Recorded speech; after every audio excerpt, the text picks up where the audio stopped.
بینندگان عزیز سلام. برنامه اخبار آزادی را از استودیوی مرکزی رادیوی آزادی مستقیما تماشا دارید.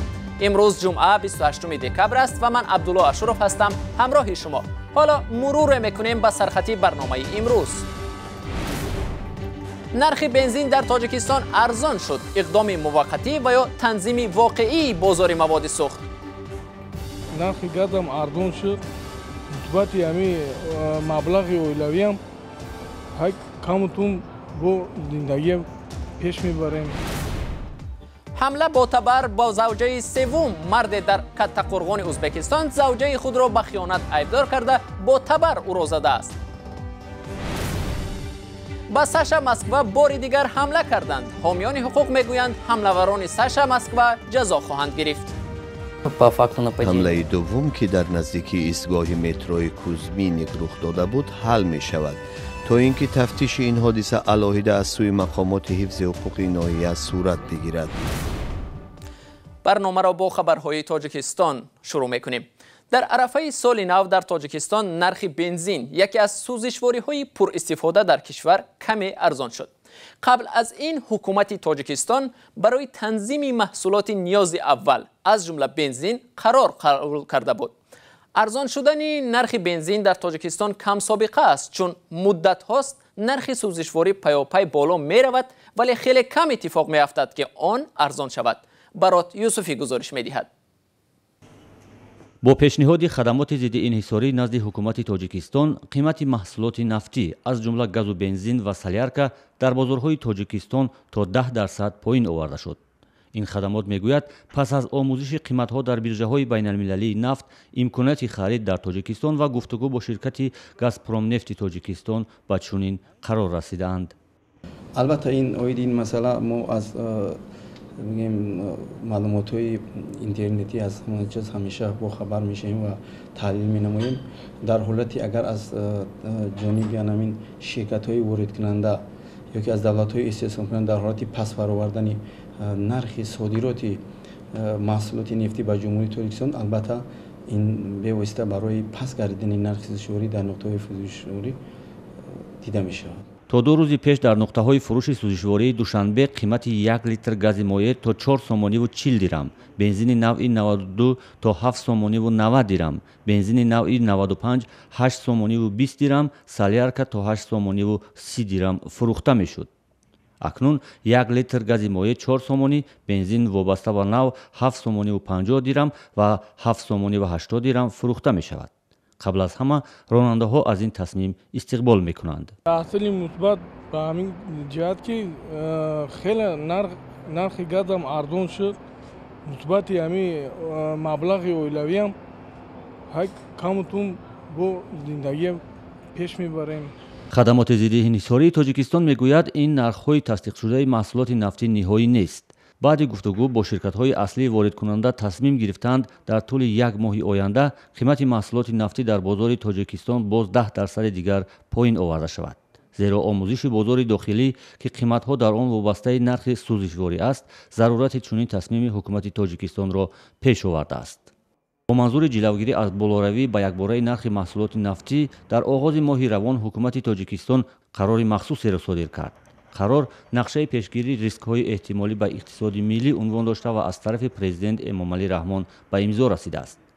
قرار حکومت تاجیکستان که برنامه قبلی ضد بحرانی را عوض می‌کند از 24 بند عبارت است. یکی از بندهای برنامه اداره‌های بلاک اقتصادی تاجیکستان را موظف می‌کند تا نگذارند که نرخ مواد مهم اجتماعی از جمله بنزین و سلیارکا و گاز مایع یکباره بلند شود. در ناحیه کتقرغان ازبکستان مرد به زنی که گفته می شود زوجه سومش است به خیانت متهم کرده با او با تبر حمله کرده است. این زن در مکتب دهه درس می گوید و معلمه خونشار را همکاران صبح سحر در نزدیکی دروازه مکتب پیدا کردند. همکارانمان از بخش ازبکی رادیوی آزادی این موضوع را پوشش دادند. از سراج‌الدین اسلام همکارم در بخش ازبکی رادیوی آزادی پرسیدم که این حادثه کی و چگونه رخ داده است. حادثه روز 25 دکبر در آخرین هفته سال 2018 میلادی در یکی از دهه‌های دوردست ناحیه کتقرغان ولایت سمرقند که نامش ستالین میگویند بین مردم رخ افتاده است. این حادثه در مکتب میانه این دهه روی میدهد و با گفته شاهدان معلمان سر و صداهای بلند را میشنوند و وقتی که آنها دویده به حولی مکتب میبرند میبینند که در نزد دروازه یکی از همکاران آنها، یکی از معلمه های این مکتب خونالود خوابیده است. بزودی آنها فوری دکتر را دعوت میکنند، به شفاخانه میبرند، ولی با گفته آنها گویا شوهر که این زن را به نکاح خودش گرفته است با تبر زخمی کرده است. دستهایش، زانوهایش، رویش، بینیش و خیلی شکست های سنگین را دیده است. زخمی خیلی جدی را گرفته است، ولی شفاکاران میگویند که زن در بیمارستان است و تهدید به زندگی او الان نیست. در تاجیکستان دو زنگی و یا چند همسری با وجود منع بودن بنابر قانون اویله یک پدیده رایج است. جنجال های اویلوی نیز در این زمینه زود رخ میدهند. اما در ازبکستان وضعیت چگونه است؟ آیا درست است که این حادثه نیز در زمینه رشک رخ داده است؟ درست است.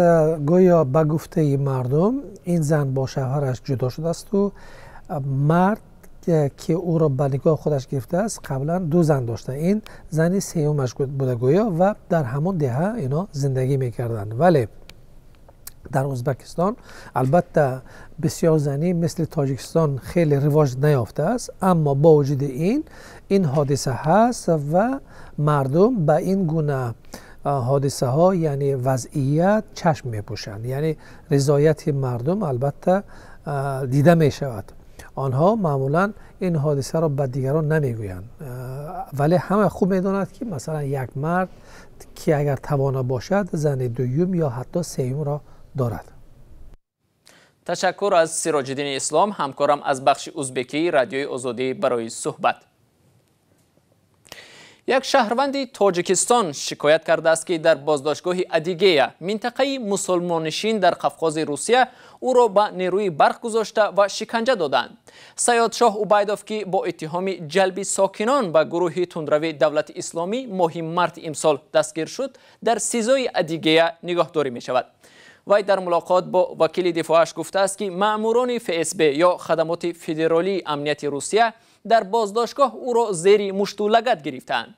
وکیل مدافع روز 28 دکبر در صحبت با کافکاس ریالی یک بخش رادیو آزادی گفت زیر حمایه‌اش نام شکنجه کنندگان را نمیداند، ولی هنگام بازداشت در ماه مارت آنها را دیده بوده است.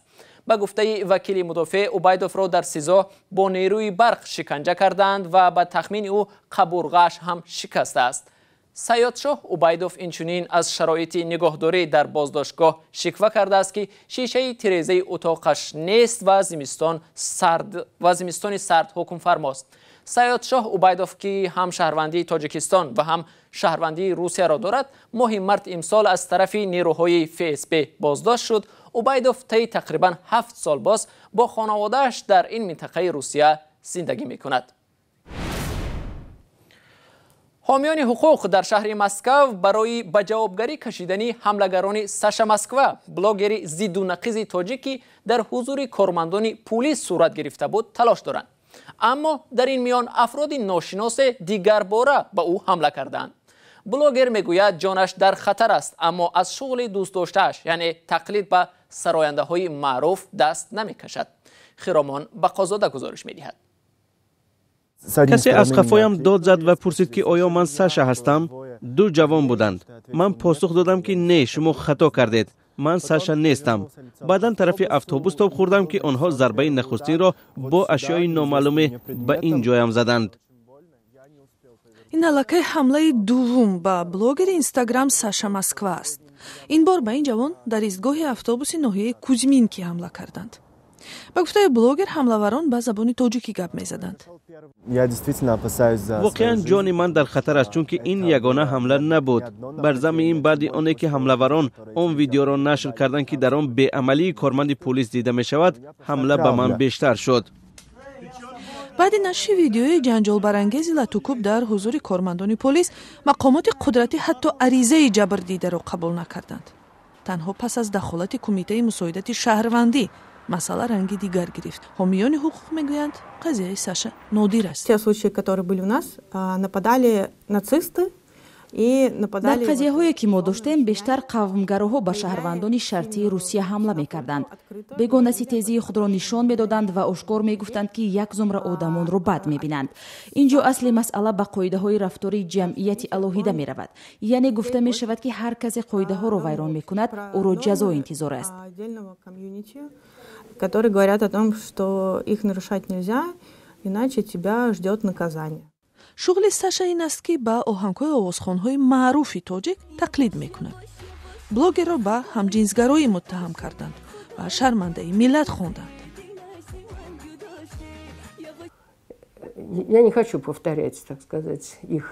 чизе ки онҳо нақси қоидаҳои ахлоқ мегӯянд, ман намехоҳам инҷо онро такрор кунам. иттиҳом гуфтан душвор аст, аммо он корҳоеро онҳо ба худ иҷозат медиҳанд, албатта ғайриқобили қабул аст. ин фаҳмо аст, аммо чизи асосӣ нест. аз ҳама асос ин аст ки одамон дар ин гуна ҳолатҳо комилан бечора ва беҳимоя мемонанд. танҳо пас аз дахолати ҳуқуқшиносони бо таҷриба полис даст ба кор шуд. таҳқиқи ҳамлаи аввал шурӯъ шудааст.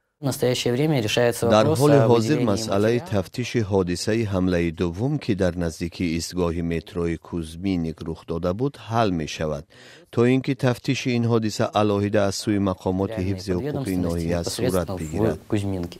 худи блогер иттиҳоми бадхоҳонашро бепояву асос ва ноодилона медонад. ин шуғли дӯстдоштаи ман аст. ба ман санъати театрӣ хеле писанд аст. тақлидкороне ҳам зиёданд ки бештар аз ман либоси занона мепӯшанд, аммо ҳолати онҳо хуб аст.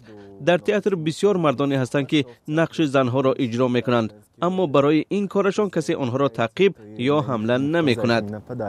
бешубҳа эҷодиёти ин блогер на ба ҳама писанд аст. барои дидани ҳунарнамоиҳои Саша Москва бояд ба саҳифаи пӯшидаи ӯ обуна шавед. вале савол ин аст ки чаро онҳое ки аз ахлоқ суҳбат мекунанд довталабона ба саҳифаи ӯ обуна мешаванд?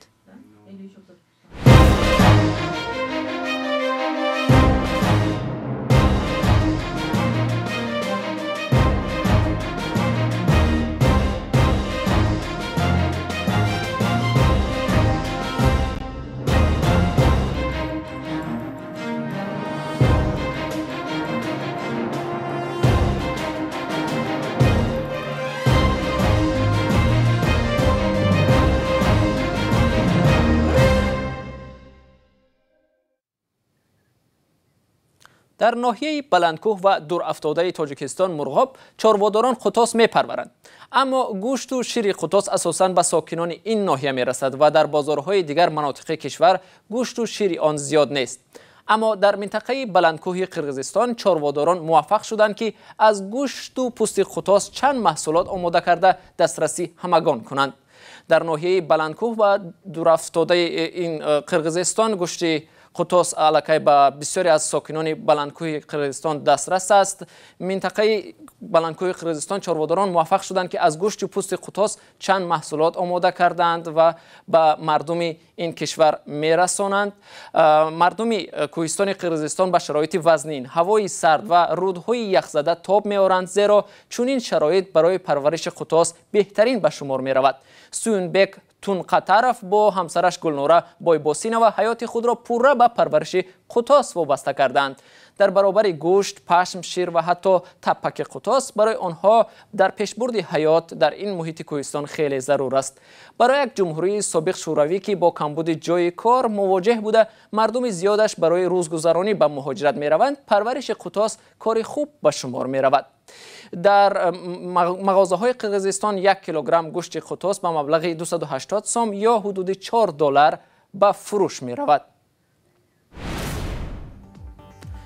برنامه امروز به پایان می رسد و خدا حافظ هر یکی شما باشد.